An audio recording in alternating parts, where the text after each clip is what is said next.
Okay guys, our next topic is TR and AR and MR ஓட relationship தான் நம்ம இப்போ பார்க்க போகிறோம். And the relationship among AR and MR, average revenue and MR, marginal revenue and elasticity demand is stated as follows. Okay, so அதோட formula நீங்கள் ஞாபகம் வச்சுக்கணும். marginal revenue is equals to average revenue into E minus 1 by E. So இங்கே E அப்படிங்கிறது வந்து elasticity. Okay, so the relationship between AR and MR curve depends upon the elasticity of AR curve. Okay, so AR curve ஓட elasticity base பண்ணி தான் இதோ AR curve and MR curve ரிலேஷன்ஷிப்பே இருக்கும். ஓகேவா, உங்களுக்கு வந்து இது ஈஸியாக புரியணும்னா ஃபஸ்ட் டேபிளர் காலம் பார்க்கலாம். ஓகே, ஸோ இங்கே வந்து டேபிளர் காலமில் வந்து குவான்டிட்டி வந்து 0 to 11 எடுத்திருக்காங்க. ஓகேவா, அண்ட் ப்ரைஸ் வந்து என்ன ஆகுது அப்படின்னு பார்த்தீங்கன்னா ரிவர்ஸாக எடுத்திருக்காங்க. ஸோ அட் 0 குவான்டிட்டி இருக்கிறப்போ அதோட ப்ரைஸ் 11, 1 இருக்கிறப்போ 10, 2 இருக்கிறப்போ 9. ஸோ இட் இஸ் டிக்ரீஸ் ஆகிட்டே இருக்குது. ஓகேவா, ஆல்ரெடி குவான்டிட்டி இன்க்ரீஸ் ஆக ப்ரைஸ் வந்து டிக்ரீஸ் ஆகிட்டு இருக்குது. இந்த சேம் வே டோட்டல் ரெவன்யூ எப்படி ஃபைண்ட் அவுட் பண்ணணும்? ப்ரைஸ் இன்டூ குவான்டிட்டி அப்படிங்கிற ஃபார்முலா வச்சு இந்த ரெண்டு எல்லா டோட்டல் ரெவன்யூ ஃபைண்ட் அவுட் பண்ணுறோம். ஸோ 11 into 0, 10 into 1, 9 into 2, அது மாதிரி டோட்டல் ரெவன்யூ ஃபைண்ட் அவுட் பண்ணுறோம். இந்த சேம் வே ஆவரேஜ் ரெவன்யூ எப்படி ஃபைண்ட் அவுட் பண்ணணும்? Total revenue by quantity gives average revenue. Okay, 0 by 0 is 0 and 10 by 1 is equals to 10 and 18 by 2 is equals to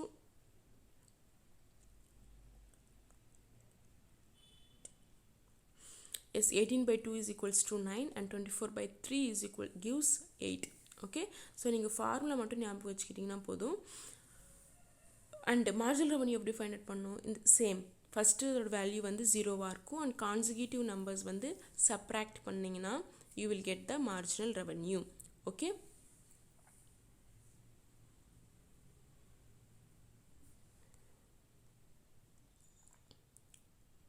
okay, marginal revenue find out பண்ணுறது தெரியும் இல்லையா? So first வந்து நில்லாக இருக்கும் and second value வந்து when you subtract 10 minus 0 you will get that 10 and 18 minus 10 gives 8 and 24 minus 18 gives 6. In this way நீங்கள் வந்து இது மாதிரி சப்ராக்ட் பண்ணிட்டீங்கன்னா you will get the marginal revenue values also. Okay, இப்போ வந்து நம்மளுக்கு டோட்டல் ரெவன்யூ தெரிஞ்சிருச்சு, ஆவரேஜ் ரெவன்யூ தெரிஞ்சிருச்சு அண்ட் மார்ஜினல் ரெவன்யூ தெரிஞ்சிருச்சு இல்லையா? ஸோ இங்கே வந்து ஜஸ்ட் நீங்கள் வந்து வேல்யூஸ் அப்சர்வ் பண்ணிங்கனாலே அதோட ரிலேஷன்ஷிப் வந்து நல்லாவே புரிஞ்சிடும். ஓகேவா, ஸோ எலாஸ்டிசிட்டி ஆஃப் டிமாண்ட் வந்து 3 டைப்ஸாக வந்து இது பண்ணியிருக்காங்க. ஓகே, ஸோ இது வந்து இங்கே வேல்யூ வந்து அப் டு இது வந்து கிரேட்டர் தேன் 1 இருக்குது இல்லையா? ஸோ இந்த வேல்யூஸ் எல்லாமே 1 விட கிரேட்டர். அப்போ elasticity of demand E is equal to greater than 1. இங்கே என்ன ஆகுது அப்படின்னு பார்த்தீங்கன்னா ஓகே, இது வரைக்கும் வந்து ஈக்குவல் டு 1, இந்த வேல்யூ வந்து equal to 1, elasticity of demand வந்து ஈக்குவல் டு 1 இருக்குது இல்லை கிரேட்டர் தேன் 1 அண்ட் இங்கே here it becomes less than 1, நெகட்டிவாக இருக்கு இல்லையா? So it becomes less than 1. Okay, so இது வரைக்குமே equal to 1 and greater than 1 and இந்த வேல்யூஸ் எல்லாமே நெகட்டிவாக இருக்கிறதுனால less than 1. So you we have 3 types of elasticity of demand.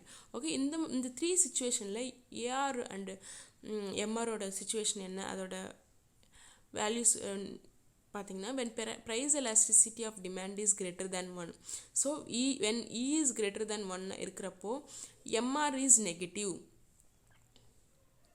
Okay, MR is positive and TR is increasing அப்படின்னு சொல்கிறாங்க. Okay, so இங்கே பார்த்தீங்கன்னா E is greater than 1 இருக்கிறப்போ MR என்ன ஆகுது? MR எப்படி இருக்குது? பாசிட்டிவ் வேல்யூஸ் இருக்குது அண்ட் TR வந்து இன்க்ரீஸ் ஆகிட்டே இருக்குது. பார்த்தீங்களா, 0லேருந்து 10, 10லேருந்து 18க்கு, 18லேருந்து 24க்கு, 28, இது மாதிரி டோட்டல் ரெவன்யூ வந்து இன்க்ரீஸ் ஆகிட்டே இருக்குது.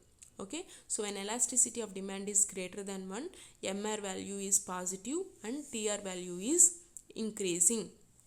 And when elasticity of demand is equal to 1, MR என்னது? It is becoming 0. Okay, and TR value is maximum. Okay, when elasticity of demand is decreasing, MR is negative and TR value என்ன ஆகுது? Degrees ஆகிட்டே இருக்குது. பார்த்தீங்களா, 28லேருந்து 24 வருது, 24லேருந்து 18 வருது, 18லேருந்து 10 வருது. So these are the 3 conditions you need to remember. So when elasticity of demand is greater than 1, MR is positive and TR is increasing. When elasticity of demand is equal to 1, MR is becoming 0 and TR is maximum, and elasticity of demand less than 1 இருக்கிறப்போ marginal revenue is negative and TR is declining. Okay, so இதே தான் இங்கே கொடுத்துருப்பாங்க. இந்த 3 பாயிண்ட்ஸுமே நான் சொன்ன நம்ம அந்த இது வச்சு பார்த்தது தான், அந்த ரெவன்யூ அந்த டயக்ராம் வச்சு பார்த்தது தான். ஸோ இந்த 3 பாயிண்ட்ஸுமே நீங்கள் படிச்சுன்னா உங்களுக்கு ரொம்பவே ஈஸியாக இருக்கும். இந்த சேம் வே கிராஃப் பார்த்தீங்கன்னா, ஓகே, ஸோ கிராஃப் ஆல்ரெடி நம்ம ட்ரா பண்ணியாச்சு. ஸோ டோட்டல் ரெவன்யூட கிராஃப் வந்து அண்டு நீங்கள் இதுக்கு முன்னாடி போய் கிராஃப் ஆல்ரெடி செக் பண்ணிக்கிட்டிங்கன்னா டோட்டல் ரெவன்யூ கிராஃபும் அண்ட் ஆவரேஜ் ரெவன்யூட கிராஃபும் ஆவரேஜ் அண்ட் மார்ஜினல் ரெவன்யூட கிராஃப் வந்து கம்பைன் பண்ணி போட்டிருப்பாங்க. ஓகே, ஸோ கம்பைன் பண்ணி போடுறப்போ இது வந்து 3 பார்ட்டிஷன்ஸாக வந்து பண்ணிக்கணும். ஓகேவா? ஸோ இப்படி 3 பார்ட்டிஷன் பண்ணுறப்போ இது இங்கே ஃபஸ்ட்டு பார்ட் வந்து கிரேட்டர் தேன் 1, மிடில் பார்ட் வந்து it is equal to 1 and the remaining part is less than 1. Okay, so first பார்ட்டில் என்ன ஆகும் அப்படின்னு பார்த்தீங்கன்னா, so at the output range of 5 to 6 the price elasticity of demand is equal to 1.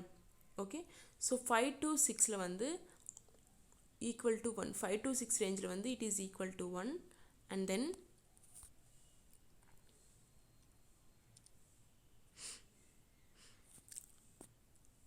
okay, at the output range 5 to 6 the TR is maximum and it is becoming 0. so இந்த point தான் இங்க கொடுத்திருப்பாங்க இந்த paragraphல. okay, so once go through this topic and if you have any doubts let me know. okay, thank you.